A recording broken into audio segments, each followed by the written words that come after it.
Dream come true sa magkakaibigang Candy Pangilinan, Jelly de Belen, Carmina Villaruel at Janice de Belen ang magsama-sama sa isang pelikula. Pero hindi rin naging madali para sa kanila na gawin ang proyektong sinulat mismo ni Candy. Road trip? Anong ganap? Very memorable itong trip na to. Ang dami kong mga experiences dito, ang dami kong emosyon. Masaya, excited, galit, ines, pikon, natutuwa, ang dami, mixed emotions, very memorable experience, not only for me but for all of us. At saka yung grupo namin, yung magkakaibigan, kasi ngayon lang talaga namin nagawa to. So, dala-dala na namin to hanggang sa pagtanda namin. Pag-uusapan pa rin namin, pagtatawanan na lang namin to. The travel, the locations, beautiful. But one of the hardest movies I've ever done. It's one of the most challenging movies I've ever done in my life. Physically, but it's beautiful. You get to see Mount Pulag, wonders of the Philippines, things that we all take for granted. Ma-appreciate mo siya dito. Hindi ako sanay sa road trip. Yun lang ang masasabi ko. Okay, there are people who are born to be outdoorsy, who will enjoy going up the mountains, who will enjoy the beach. So, totohanin ko kayo, hindi ako yun.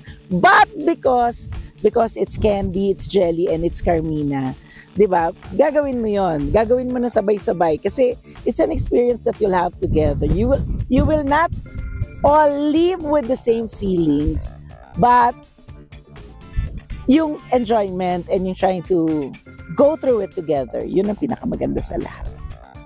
Hindi ko ini-expect na ganito kahirap yung akyat. Pero hindi ko rin ini-expect na maging ganun yung effect for all of us. Hindi ko rin ini-expect na everybody will try their best. Na ganun, yung ipupush nila yung sarili nila to the limit.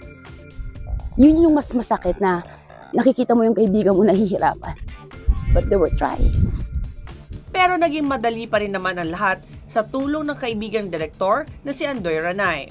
Wala naman problema. Si Andoy naman, I've worked with Andoy many times. So, hindi naman naging problema yon. I think it made it easier kasi somehow parang kilala niya lahat kami. Kilala niya kaming lahat. Alam niya yung mga sumpong namin, yung tantrums namin. Sa crew, sa staff, wala naman din problema.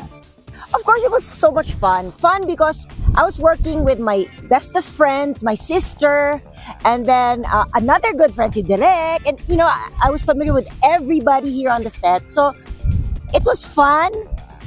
It was hard. Physically taxing. Pero, I think it's worth it. Since ginusto namin to, na-excite din kami. It's also a blessing na nagsama-sama kami lahat dito. So, enjoy naman siya. Enjoy siya talaga. Although nakakapagod, pero okay na rin. Worth it talaga. Production, wala akong masabi. Masaya. Saya yung production, saya si Direk, saya kami. Ganito ako masaya eh. Ito na yung pinakamasaya ko. Tingnan mo kung malungkot pa ako Kaya saan pa ba ang trip nyo ngayon 2024? Yun na nga, naku, iniimbitahan ko lahat ng magkakabarkada, lahat ng may pamilya, kahit wala kayong friend, manood kayo, baka naman pag nanood kayo, magkaroon kayo ng friend. Oh my gosh. Hindi talaga, maraming makaka-relate dito sa movie na to. So abangan nyo ang road trip, malapit na malapit.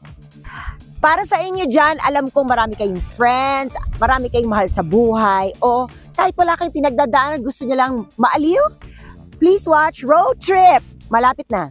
Malapit na ang road trip, abangan nyo, watch it with your friends. Or, kung wala kayong friends, gumawa kayo ng friends bago kayo manood ng movie. And you will understand what friendship is. Madali sabihin ng friendship. Pero, iba talaga ang friendship. Ibang trip to, yun naman sabi ko. Ibang trip to. Panoorin nyo po ito. Kasamang pamilya nyo, kaibigan nyo, pati kaaway nyo. Sigurado ako paglabas nito, magkaibigan na kayo. Road trip ngayong January 17 na in cinemas nationwide. May mga bagay naman na mas maganda sa alaala.